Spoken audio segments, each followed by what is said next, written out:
तो नमस्ते दोस्तों। आज फिटर सेशन में आज दूसरा क्लास है, जिसमें कि कल मैंने आपको बताया था कि हैमर के बारे में कितनी प्रकार के होते हैं और कैसे कैसे होते हैं, उनका काम क्या है, उपयोग क्या है।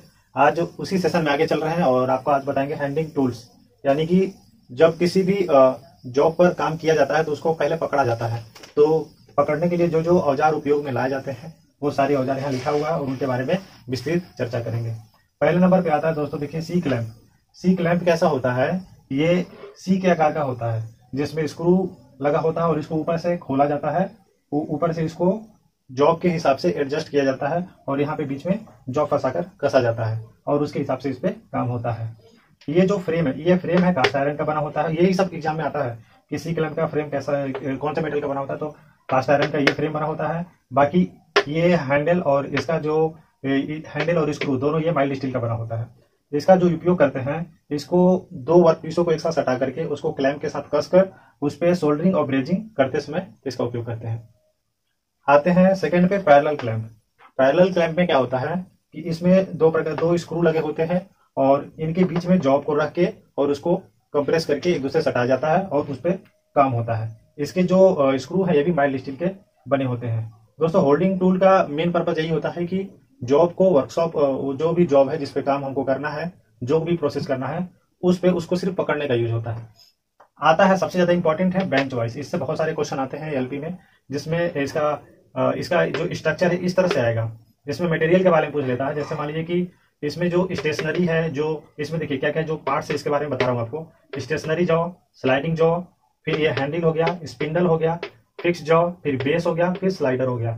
तो इन सबके मेटल का नाम लिखा हुआ है। ये ग्रे कास्ट आयरन का होता है स्लाइडिंग जॉ, और स्लाइडिंग ये stationary jaw grey cast iron का, स्लाइडिंग जॉ भी गेस्ट के ग्रे कास्ट आयरन का, माइल्ड स्टील और स्पिंडल ये दोनों माइल्ड स्टील का होता है, और बेस कास्ट आयरन का होता है।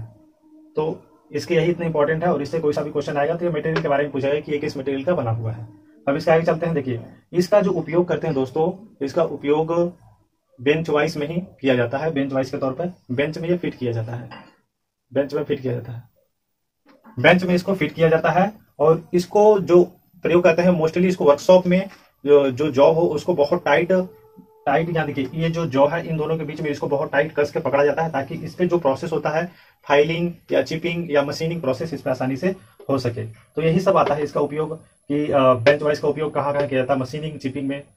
फिर उसके बाद देखिए दोस्तों आता है पाइप वाइस, जिसको आप नॉर्मली जानते हो। जो चापाकल बनाते हैं तो जो मिस्त्री पाइप वाइस लेके आता है, जो पाइप को जिसमें कस के वो बाहर निकलता है, वो वही पाइप वाइस होता है। इसमें क्या होता है कि इसमें नॉर्मली दो पार्ट होते हैं, एक ऊपर की ओर पूरा खुलता है बाहर की ओर, और एक नीचे जो रहता है वो फिक्स रहता है। और यहाँ जो ये चौकोर खांचा बना हुआ है इसी में पाइप फंसता है और सरकता नहीं है। इसका अधिकतर उपयोग पाइप फिटिंग में और बिजली में ही करते हैं, और इसका कुछ खास इसमें से नहीं आता है। उसके बाद देखिए दो वाइस है, एक पिन वाइस है और एक हैंड वाइस है। पिन वाइस दोस्तों ये बहुत ही छोटे पतले जॉब को पकड़ने के लिए किया जाता है। जैसे कि जो घड़ी मैकेनिक होते हैं उनके पास ये वाइस आपको नॉर्मली मिलेगा, ये पिन वाइस, क्योंकि उनमें बहुत छोटे छोटे औजार होते हैं जिसको वो अपने इस औजार से पकड़ के काम करता है। ये भी माइल्ड स्टील का बना होता है। अब आते हैं लास्ट पे दोस्तों हैंड वाइस। हैंड वाइस ये दोस्तों इसमें जो एक नट होता है और इसका जो जॉ होता है, जैसे जैसे इसको खोलेंगे जो ऐसे ऐसे ऊपर की ओर खुलेगा और इसमें छोटे वर्कशॉप को पकड़ा जाता है। ये अधिकतर वर्कशॉप में यूज किया जाता है और इससे ज्यादा क्वेश्चन आते नहीं। बस इतना आता है कि इसका मटेरियल क्या होता है, तो ये भी माइल्ड स्टील का बना होता है दोस्तों, और ये छोटे मोटे कार्यों में यूज होता है। तो ये हमारा पूरा सारांश है, और इसमें अगर आपको कुछ समझ में ना आए तो आप हमें कमेंट कीजिएगा, हम आपके कमेंट का जवाब जरूर देंगे। और कोई भी प्रकार का कोई दिक्कत होके तो एक बार जरूर हमें कमेंट कीजिएगा। और इसके बाद जो नेक्स्ट क्लास होगा दोस्तों, रोज आपको, जैसे मैंने बोला है कि रोज आपको सुबह 6 बजे मिल जाएगा। अगर आप इंटरेस्टेड हो हमारे इस क्लास में, अगर आपको पसंद आता है तो अपने दोस्तों के साथ शेयर कीजिए और हमें जरूर कमेंट करके बताइए कि आपको क्लास कैसी लगी।